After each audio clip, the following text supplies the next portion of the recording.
Welcome. So guys, today is Wednesday and my kids just went to school. As a mom, right after they left, I have to clean up the place. I'm always cleaning. The house is not always perfect. As a mother, your house will never be perfect all the time, but try and make it work.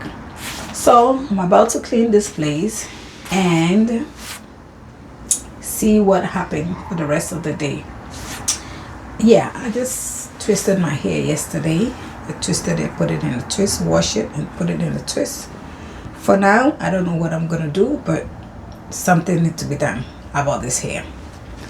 But now I